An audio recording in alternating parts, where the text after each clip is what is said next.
नमः शिवाय। ओम नमः शिवाय। नमस्कार, ज्योतिष केंद्र अलवर में आपका स्वागत है। मैं एस्ट्रोलॉजर संजीव आज आपको कैप्रिकॉर्न मकर राशि के जातक जातिकाओं का आने वाला वर्ष 2025 कैसा रहेगा, इस संबंध में आपसे इस वीडियो में चर्चा करेंगे। देखिए, जो मकर राशि है कैप्रिकॉर्न, वो चक्र की 10वीं राशि है। ये राशि शनि से अधिष्ठित है। इसके जातक जातिका काफ़ी कैलकुलेटिव होते हैं। तो देखिए, ज्योतिष में शनि को न्यायाधीश का दर्जा प्राप्त है, तो ये बड़े ही इनकी जो जजमेंट की पावर होती है आदमी को बड़ी ही कमाल की होती है। काफ़ी एनालिटिकल होते हैं ये जो कैप्रिकॉर्न वाले होते हैं। तो देखिए, जैसा कि मैंने बताया शनि से अधिष्ठित है, तो शनि के गुण विराजमान रहते हैं। सही बात का साथ देना, सही को सही कहना, गलत को गलत कहना, ये थोड़े से इनके गुण रहते हैं। देखिए, अपन वीडियो स्टार्ट करें इससे पहले अपन शनिदेव की प्रार्थना करना चाह रहे हैं। जय गणेश गिरजा सुवन मंगल करण कृपाल, दीनन के दुख दूर करो कीजिए नाथ निहाल। जय जय श्री शनिदेव प्रभु सुनो विनय महाराज, करो कृपा हे रवि तन्ने राखू जन की लाज। बोल शनि भगवान की जय। तो देखिए, ये अपन जो वार्षिक वीडियो बना रहे हैं, इसमें अपन ने मंद गति से चलने वालों जो ग्रह हैं उनका ज़्यादा प्रयोग किया है, क्योंकि अपन पूरे वर्ष का प्रेडिक्शन कर रहे हैं। देखिए, ग्रह कुछ तो तीव्रतम गति से चलते हैं, कुछ तीव्र गति से चलते हैं, कुछ मंद गति से चलते हैं। तो देखिए, सूर्य एक महीने में राशि परिवर्तन कर लेता है, एक राशि से दूसरी राशि में गोचर करते हैं। चंद्रमा ये तीव्रतम ग्रह हैं, तीव्रगामी ग्रह हैं, ये 2.5 दिन में ही राशि परिवर्तन कर लेते हैं। मंगल की बात करें तो ये 40 से 45 दिन लेता है राशि परिवर्तन करने में। बुध और शुक्र कुंडली में देखा होगा आपने, ये सूर्य के आसपास ही रहते हैं, सूर्य के साथ रहते हैं, या सूर्य से एक घर आगे या एक घर पीछे। तो इनका भी जो एक राशि में गोचर है वो लगभग 28 से 30 दिन का ही रहता है। बृहस्पति ये मंदगामी ग्रह हैं, ये एक राशि में 12 से 13 महीने लगाते हैं, मतलब 12 से 13 महीने गोचर करते हैं एक राशि में। शनि की देखें तो ये तो बहुत ही ज़्यादा मंद गति से चलने वाला ग्रह है। शनि एक राशि में लगभग 2.5 वर्ष अर्थात 30 महीने लगाता है। इसी तरह अपन दोनों नोडल ग्रहों की बात करें राहु केतु की, तो राहु केतु एक राशि में लगभग 18 महीने गोचर करते हैं, और ये दोनों वक्री ग्रह हैं, उल्टे चलते हैं। ठीक है, अब अपन बात करते हैं प्रेडिक्शन की।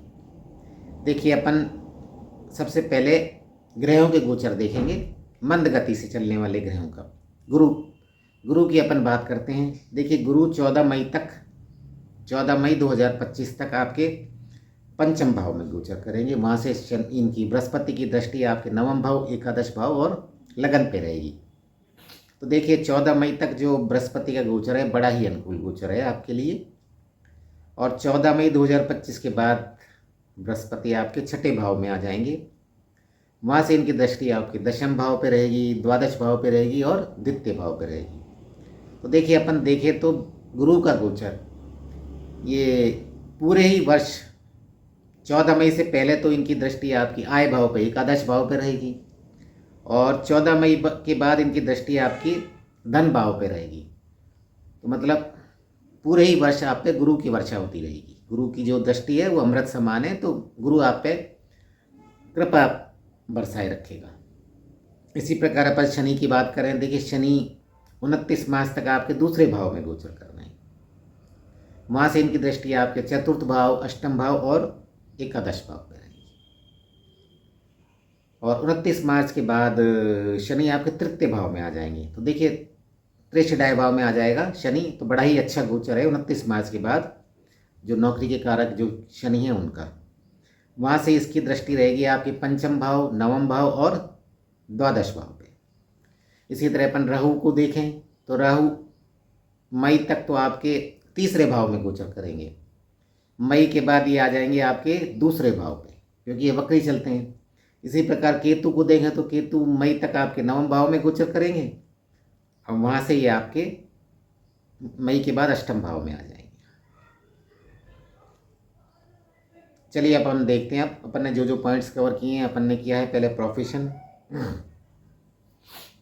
प्रोफेशन के बाद अपन ने लिया आपकी फाइनेंशियल कंडीशन, फाइनेंशियल कंडीशन के बाद लिया है हमने आपका हेल्थ, हेल्थ के बाद लिया है अपन ने एजुकेशन, एजुकेशन के बाद लिया है हमने लव अफेयर्स, फिर वैवाहिक जीवन आपका, उसके बाद पारिवारिक जीवन और घरेलू जीवन, फिर लास्ट में अपन ने लिया है भूमि भवन वाहन। बड़ा इंपॉर्टेंट है भूमि भवन वाहन मिडिल क्लास के लिए। और लास्ट में अपन ने उपाय देखे। देखिए सबसे पहले प्रोफेशन की बात करें। प्रोफेशन के हमने दो पार्ट कर दिए, एक पार्ट तो है नौकरी का और दूसरा पार्ट है जो व्यवसाय कर रहे हैं, खुद का कर रहे हैं व्यवसाय जो भी। तो देखिए क्योंकि दोनों ही तरीके के जातक जाति का हैं। तो देखिए नौकरी की बात करें अपन तो देखिए नौकरी में आपको बहुत ही अनुकूल परिणाम मिलने वाले हैं। देखिए 29 मार्च के बाद देखिए तो नौकरी के कारक ग्रह जो शनि है वो आपके तीसरे भाव में गोचर कर रहे हैं, तो नौकरी के लिए बड़े ही अनुकूल परिणाम लेकर आ रहे हैं। बड़ा ही अच्छा गोचर है शनि का आपके तृतीय भाव में। अब अपन सबसे सौम्य ग्रह बृहस्पति की बात करें तो बृहस्पति भी वर्ष के प्रारंभ से 14 मई तक आपके पंचम भाव में गोचर कर रहे हैं। वहाँ से इनकी दृष्टि रह रही है आपके नवम में, द्वादश में और लगन में। इसी प्रकार 14 मई के बाद ये आपके छठे भाव में आ जाएंगे, परंतु वहाँ से बृहस्पति की दृष्टि रहेगी आपके प्रोफेशन के भाव पर। तो देखिए पूरे वर्ष ही बृहस्पति की आप पे बड़ी कृपा रहेगी। पूरे ही वर्ष नौकरी में आपको बहुत ही बेहतर परिणाम मिलने वाले हैं। आपको रेगुलर वे में पदोन्नति, वेतन वृद्धि के लाभ मिलेंगे, पूरे वर्ष मिलते रहेंगे। और देखिए यदि आप जॉब चेंज करना चाहते हैं फॉर बेटरमेंट तो उसके लिए भी बड़ा ही अनुकूल समय है। देखिए जो आपके नौकरी में आपके सीनियर्स हैं वो आपके काम की भरपूर तारीफ करेंगे और जो जूनियर्स हैं वो आपके कार्य का अनुसरण करेंगे और जो कलीग्स हैं वो आपको सपोर्ट करेंगे, मतलब आपको अच्छा कोऑपरेट करेंगे। तो इससे क्या होगा, कार्य क्षेत्र में जो काम करने का एनवायरनमेंट है वो बड़ा ही बेहतर बना रहेगा, जिससे आप अपना 100% दे पाएंगे कार्य में और बड़ा ही उत्कृष्ट प्रदर्शन करेंगे।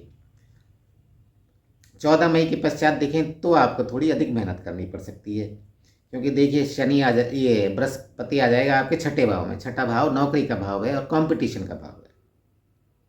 तो देखिए आपके कंपटीशन में वृद्धि हो जाएगी, आपको ज़बरदस्त कंपटीशन करना पड़ेगा, परंतु बृहस्पति की कृपा से आप में कंपटीशन की भावना भरपूर रहेगी।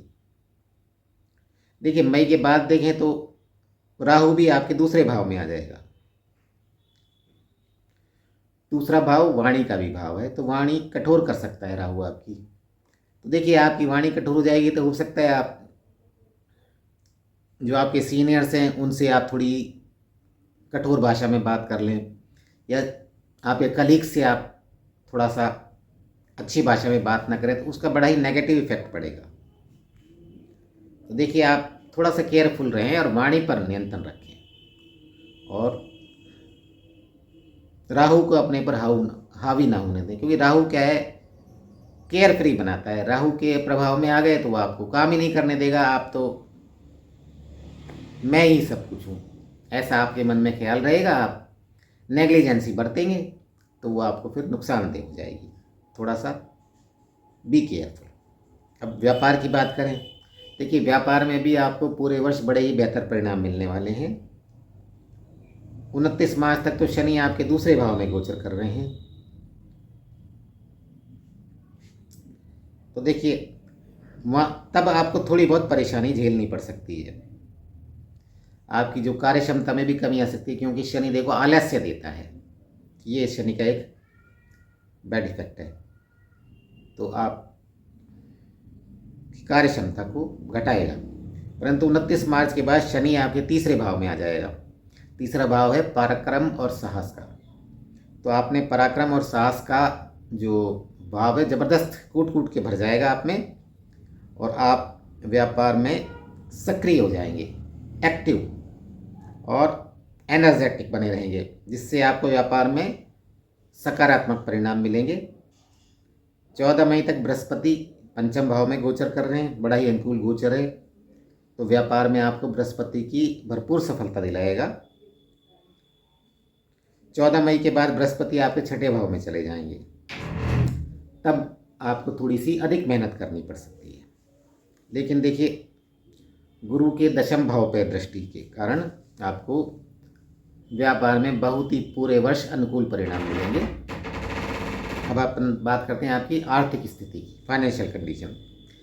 देखिए, जैसा कि मैंने आपको बताया, व्यापार में नौकरी में दोनों में ही अनुकूल परिणाम मिल रहे हैं। तो ये डेफिनेट है आपको आर्थिक क्षेत्र में भी आपको बहुत ही बेहतर परिणाम मिलने वाले हैं, क्योंकि जो धन के कारक बृहस्पति हैं उनकी देखो 14 मई तक तो इनकी आपके आय भाव पर दृष्टि है, और 14 मई के बाद इनकी आपके धन भाव पर दृष्टि है। तो देखिए, आय को तो बृहस्पति प्रभावित कर रहा है, और बृहस्पति की दृष्टि अमृत समान होती है। तो आय की दृष्टि से तो बड़ा ही अनुकूल गोचर है बृहस्पति का। तो बृहस्पति की कृपा से आपके नए नए आय के स्रोत डेवलप होते रहेंगे, और आपको अच्छा वित्तीय लाभ पूरे वर्ष प्राप्त होता रहेगा।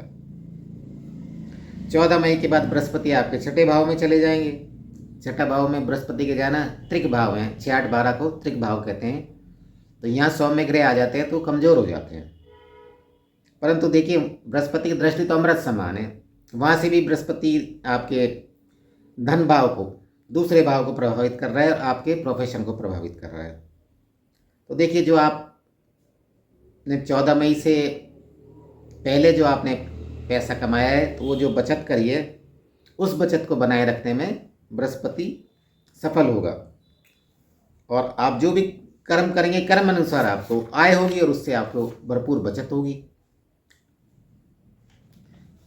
तो देखिए, धन के कारक ग्रह हैं जो गुरु का पूरे वर्ष ही आपके लिए बड़ा ही अनुकूल गोचर है, और धन संचय में ये सहायक बने रहेंगे। परंतु देखिए, 29 मार्च के बाद थोड़ी सी प्रतिकूल स्थिति रह सकती है। राहु, मई में राहु भी तीसरे भाव से आपके दूसरे धन भाव में गोचर करेंगे, धन भाव में आ जाएंगे, तब थोड़ी सी आपको ये परेशानी देंगे। तब आपको धन संचय के लिए अधिक परिश्रम करने की आवश्यकता पड़ेगी, क्योंकि राहु केतु कुछ चुनौती प्रस्तुत कर सकते हैं। परंतु देखिए, गुरु का अनुकूल गोचर है और धन का कारक है गुरु। तो वित्तीय रूप से आप पूरे ही वर्ष बड़ा ही अच्छा प्रदर्शन करेंगे। आपका कैश फ्लो पूरे ही वर्ष बड़ा ही बेहतर बना रहेगा।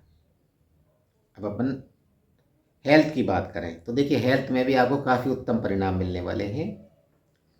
पिछले वर्षों की तुलना में आपको इस वर्ष ज़्यादा अच्छे परिणाम मिलेंगे, क्योंकि देखिए 29 मार्च के बाद शनि आपके का गोचर है वो बड़ा ही अनुकूल है आपके लिए, और शनि आपके लग्नेश है। इससे आपका क्या है, लगन मजबूत बनेगा। क्योंकि शनि मजबूत है तो आपका लगन भी मजबूत बनेगा। 29 मार्च के बाद शनि मजबूत रहेगा आपका। हालांकि आपका पूरे वर्ष मेरी सलाह है, आप मेडिटेशन, एक्सरसाइज, योगा करते रहें, अर्थात हेल्थ के प्रति जागरूक रहें। जंक फूड अवॉइड करें, डाइजेस्टिव फूड ग्रहण करें, क्योंकि देखिए मई के बाद ये जो राहु है आपके दूसरे भाव में गोचर करेंगे। दूसरा भाव आपके खान पान का भी भाव है, तो राहु की कृपा से आप खान पान में लापरवाही बरत सकते हैं। देखिए, हालांकि मई के बाद बृहस्पति का गोचर छठे भाव में रहेगा। छठा भाव आपका रोग ऋण शत्रु का भाव है, तो बृहस्पति उसका समाधान कर देगा। कुल मिलाकर पूरे वर्ष अपन देखें तो हेल्थ आपका अच्छा बना रहेगा। छोटी मोटी समस्या राहु देता रहेगा जी। देखो आपको कोई मुंह से रिलेटेड, कोई स्टोमक से रिलेटेड, आपके प्राइवेट पार्ट से रिलेटेड, चेस्ट से रिलेटेड छोटी छोटी समस्या आपको चलती रहेंगी मई के बाद। पर बृहस्पति की कृपा से आप जो भी समस्या आएंगी वो तुरंत उनका समाधान हो जाएगा। और अपन जो विद्यार्थी है उनका सबसे इम्पोर्टेंट पॉइंट है एजुकेशन, उसके बारे में बात करेंगे। देखिए बृहस्पति देव की कृपा से एजुकेशन में आपको बड़े ही पॉजिटिव रिजल्ट्स मिलने वाले हैं, क्योंकि देखिए 14 मई तक गुरु है वो आपके पंचम भाव में गोचर करेगा, और पंचम भाव का कारक भी है देखिए गुरु, और उच्च शिक्षा का कारक भी गुरु है। तो पंचम भाव का कारक पंचम भाव में गोचर कर रहा है, तो बड़ा ही अच्छा गोचर है, बड़ा ही सकारात्मक परिणाम मिलेंगे आपको। वहाँ से इनकी दृष्टि आपकी लगन पे रहेगी और नवम भाव पे रहेगी। तो देखिए जो सभी प्रकार के विद्यार्थी हैं, कुछ विद्यार्थी ऐसे जो हायर एजुकेशन लेना चाह रहे हैं, कुछ अपनी प्रारंभिक शिक्षा लेना चाह रहे हैं, कुछ धार्मिक शिक्षा होती है, कुछ का इंटरेस्ट होता है वेद में, शास्त्रों में, तो ऐसी शिक्षा लेने वाले हैं। तो देखिए 14 मई तक तो सभी प्रकार की जो शिक्षा ग्रहण करने हैं उनके लिए बड़ा ही बृहस्पति का अनुकूल गोचर है, और बृहस्पति सभी प्रकार के विद्यार्थियों को काफ़ी लाभान्वित करेगा। 14 मई के बाद देखें तो बृहस्पति का छठे भाव में गोचर आ गया। तो छठा भाई कंपटीशन का भी भाव है। छठा भाव तो जो प्रतियोगिता परीक्षा दे रहे हैं विद्यार्थी, कॉम्पिटिटिव एग्जाम दे रहे हैं, उनको बड़े ही बेहतर परिणाम देगा। और ऐसे विद्यार्थी जो अपने जन्म स्थान से दूर रह के पढ़ाई कर रहे हैं या विदेश में पढ़ाई कर रहे हैं, तो उनको भी बड़े ही बेहतर परिणाम देगा बृहस्पति। साथ ही देखें तो बुद्धि के कारक बुध हैं, उसका भी वर्ष पर्यंत आपके इस कुंडली में कैप्रिकॉर्न के लिए बड़ा ही अनुकूल गोचर बना रहेगा। और देखिए पंचमेश आपके शुक्र है, शुक्र का भी अनुकूल गोचर रहेगा आपका। कुल मिला के अपन कह सकते हैं कि शिक्षा के क्षेत्र में आपको काफ़ी सकारात्मक परिणाम मिलने वाले हैं। अब अपन बात करेंगे लव अफेयर्स की। देखिए लव अफेयर्स की बात करें तो 14 मई तक तो साफ बड़े ही बेहतर परिणाम मिलेंगे, बृहस्पति का बड़ा ही अनुकूल गोचर है। क्योंकि देखिए बृहस्पति आपके पंचम भाव में गोचर कर रहे हैं। तो देखिए आप दोनों प्रेमिका के मध्य रोमांस रहेगा, रोमानियत भरी रहेगी, दोनों में अच्छा कोऑर्डिनेशन रहेगा, कहीं भी अहम का टकराव नहीं होने वाला। दोनों प्रेमी प्रेमिका काफ़ी क्वालिटी टाइम स्पेंड करेंगे। हो सकता है कहीं किसी जगह की यात्रा भी आप कर लें, दोनों घूमने फिरने चले जाएं। विशेष तौर पे देखें तो अपन जनवरी से मार्च तक तो बड़ा ही बेहतर गोचर है आपके लव के हिसाब से। देखिए 29 मार्च के बाद फिर क्या होगा, शनि आपके तीसरे भाव में आ जाएंगे और वहाँ से इनकी पंचम भाव पर दृष्टि आ जाएगी। देखिए शनि का क्या है, जहाँ बैठता है उस तो भाव की वृद्धि करता है, और जहाँ दृष्टि डालता है उसके फलों में कमी करता है। तब फिर 29 मार्च के बाद देखें तो आपको शनि कुछ परेशानी दे सकता है। परंतु देखिए बृहस्पति का अनुकूल गोचर है, बृहस्पति की कृपा से समस्या का समाधान भी होता रहेगा। परंतु देखिए जब 14 मई के बाद गुरु आपके छठे भाव में गोचर करेंगे और शनि की पंचम भाव पर दृष्टि बनी रहेगी, तब आपकी जो आपके और आपकी प्रेमिका के मध्य जो संबंध है उसमें गर्माहट है, उसमें कमी आ जाएगी, छोटी मोटी प्रॉब्लम्स शुरू हो जाएंगी।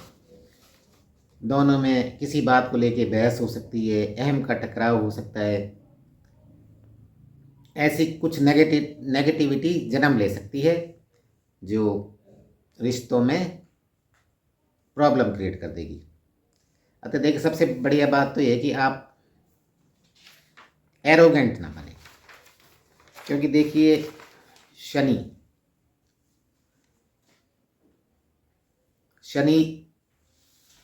की पंचम भाव पर दृष्टि है, तो हो सकता है आपकी वाणी थोड़ी कठोर हो जाए। तो देखिए आप थोड़ा सा पॉजिटिव एटमॉस्फेयर रखें, कोई छोटी मोटी बात भी होती है तो उसको टालें और कोशिश करें कि आप अच्छे संबंध बने रहें, आप मिलना जारी रखें, उसमें ढील ना बरतें। आप मिलते रहेंगे तो समस्याओं का समाधान होता रहेगा। देखिए, आप जो लव का कारक ग्रह गुरु शुक्र है, उसका भी जैसा कि मैंने बताया था आपको बड़ा ही अनुकूल गोचर है, ये भी आपको मदद करता रहेगा।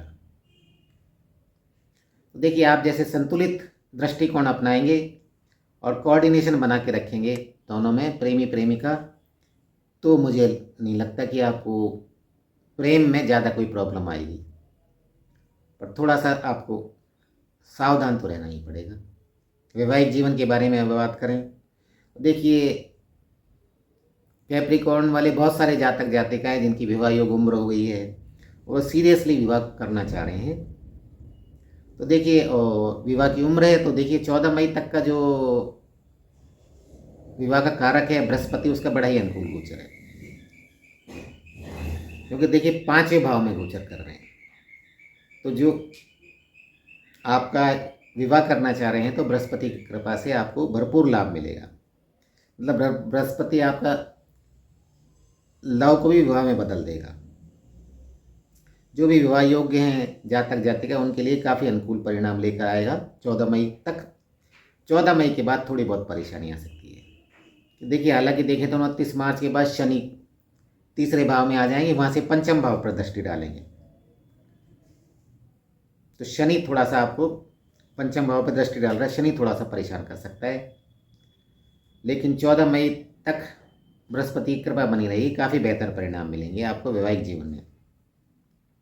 पिछले वर्ष की अपेक्षा इस वर्ष आपको आपका जो वैवाहिक जीवन है वो ज़्यादा अच्छा बना रहेगा। थोड़े से आप जागरूक रहें, केयरफुल रहें और कलह से बचें, गलत फहमी से बचें और आपस में उलझे नहीं पति पत्नी। तो आपका जो वैवाहिक जीवन है आपकी पत्नी से आपका बड़ा ही अच्छा बना रहेगा। अब देखिए, आपका फैमिली अफेयर्स, फैमिली मैटर्स कैसे रहेंगी, घरेलू जीवन कैसा रहेगा। देखिए, फैमिली अफेयर्स भी काफ़ी अनुकूल परिणाम देने वाले हैं। देखिए, हालांकि देखिए तो 29 मार्च तक शनि दूसरे भाव में गोचर कर रहे हैं। दूसरा भाव आपके परिवार का भाव है। तो देखिए, शनि थोड़ा सा परेशान कर सकता है, परंतु 29 मार्च के बाद काफ़ी राहत मिलेगी, क्योंकि शनि की जो बैड इफेक्ट्स हैं वो ख़त्म हो जाएंगे, क्योंकि शनि 29 मार्च के बाद तीसरे भाव में गोचर करेगा और ये दूसरे भाव के स्वामी हैं, वो तीसरे भाव में गोचर करेंगे। तो बड़ा अच्छा गोचर है। तो 29 मार्च के बाद शनि बड़ा ही अच्छा गोचर है। बड़े ही पूरे वर्ष बड़ी शांति रहेगी आपको परिवार में, और परिवार में बड़ा ही अच्छा कोऑर्डिनेशन बना रहेगा। हालांकि देखें तो मई के बाद राहु तीसरे भाव से दूसरे भाव में आ जाएगा। तो राहु पारिवारिक के सदस्यों में छोटी मोटी गलतफहमी पैदा कर सकता है, छोटे मोटे विवाद भी करवा देगा राहु। परंतु देखिए, कोई बड़ा गंभीर परिणाम नहीं मिलने वाले। घरेलू मामले में भी काफ़ी आशाजनक परिणाम प्राप्त होंगे आपको। 29 मार्च के बाद शनि की जो कोप दृष्टि है वो चतुर्थ भाव पे ख़त्म हो जाएगी, क्योंकि तीसरे भाव में आ जाएंगे ये शनि। तो चौथे भाव इनसे फ्री हो जाएगा। चौथा भाव है पारिवारिक सुख का भाव। जैसे शनि 29 मार्च के बाद शनि की दृष्टि हटेगी तो पारिवारिक सुख में वृद्धि होने लग जाएगी और परिवार में सामंजस्य बनेगा, सब लोग खुश रहेंगे। अब भूमि वाहन की बात करते हैं अपन। तो देखिए, कैप्रिकॉर्न वालों के लिए गुड न्यूज़ है। भूमि वाहन में इनको इस वर्ष काफ़ी बेहतर परिणाम मिलेंगे। विशेष तौर पे 29 मार्च के बाद शनि का अनुकूल गोचर है, तो ये आपको काफ़ी अनुकूल परिणाम देगा। भूमि के मामले में काफ़ी अच्छा आपको रहेगा। देखिए, कई बार ऐसा होता है, आपके साथ भी शायद ऐसा ही हुआ होगा कि कई बार अपन काफ़ी प्रयास करते हैं और लैंड परचेज नहीं कर पाते। तो 29 मार्च के बाद ये शनि की कृपा रहेगी, ये परेशानी ख़त्म हो जाएगी आपको। तो जो भी आपके जो मुद्दे उलझ रहे हैं उनको शनि की कृपा से सुलझ जाएंगे और आपकी वित्तीय स्थिति भी अनुकूल रहेगी। तो आप लैंड खरीदना चाहते हैं तो इजीली लैंड खरीद लेंगे। कोई बना बनाया मकान खरीद रहे हैं, फ्लैट खरीद रहे हैं, तो उसमें भी आपको कोई प्रॉब्लम नहीं आएगी 29 मार्च के बाद। और देखिए कहीं मामला टकरा है तो 29 मार्च के बाद आप उस मामले को सुलझाने में दोबारा प्रयास करेंगे, आपको डेफिनेट सफलता मिलेगी। इसी प्रकार अपन देखें अपन वाहन के बारे में, तो वाहन के बारे में भी आपको बड़े ही बेहतर परिणाम मिलने वाले हैं। शनि की आप पर विशेष कृपा है। 29 मार्च के बाद आप वाहन परचेज करें, नया खरीदें, पुराना खरीदें, पुराने में भी कोई डिस्प्यूट चल रहा होगा तो वो भी निपट जाएगा 29 मार्च के बाद। तो आप मनचाहा वाहन खरीदें, उसमें आपको अनुकूल परिणाम मिलेंगे, पैसे की भी व्यवस्था हो जाएगी। कुल मिला के मिडिल क्लास का जो सपना है, जो आपका सपना है, मेरा भी सपना है, वो 29 मार्च के बाद भूमि भवन वाहन सुख मिलेगा आपको भरपूर। देखिए उपाय आपको शेयर करें। देखिए यूँ तो पूरे ही वर्ष बड़ा ही अनुकूल गोचर है, आपको कहीं भी कोई प्रॉब्लम नहीं आएगी। फिर भी छोटे मोटे उपाय हैं, आप राहु केतु का उपाय कर लें, ये नोडल ग्रह ये तो परेशान देते ही हैं। तो राहु के लिए आप माँ दुर्गा की आराधना करें, केतु के लिए आप गणेश भगवान की आराधना करें। राहु के लिए ओम राम राहुवे नमः का जाप करें, केतु के लिए ओम केम केतवे नमः का जाप करें। राहु के लिए स्ट्रीट डॉग की सेवा करें, केतु के लिए आप गरीबों की सेवा करें, कंबल बांटें। बृहस्पति का आप करें उपचार, छठे भाव में आ जाएगा बृहस्पति, तो बृहस्पति के लिए ओम नमो भगवते वासुदेवाय नमः का जाप करें। हल्दी के पानी से स्नान करें, मस्तिष्क पे हल्दी का टीका लगावें। और आप शनि का भी उपचार कर सकते हैं। शनि के लिए आप शनि चालीसा पढ़ें, पीपल के पेड़ में आप तेल का दिया जलावें, और एक आप ठोस चांदी का कोई टुकड़ा अपने पर्स में या जेब में अवश्य रखें। तो आपका जो मन है वो शांत रहेगा और आपको मानसिक यंत्रणा ज़्यादा परेशान नहीं करेगी। देखिए यदि आपको ये वीडियो पसंद आया तो आप इसको अधिक से अधिक संख्या में सब्सक्राइब करें, शेयर करें, और 15-20 मेरे अपने जो फ्रेंड्स हैं वो जोड़ें मेरे इस चैनल पे, ताकि मैं ऐसा ही वीडियो आपकी सेवा में प्रस्तुत करता रहूँ। जय भोलेनाथ, जय शनि।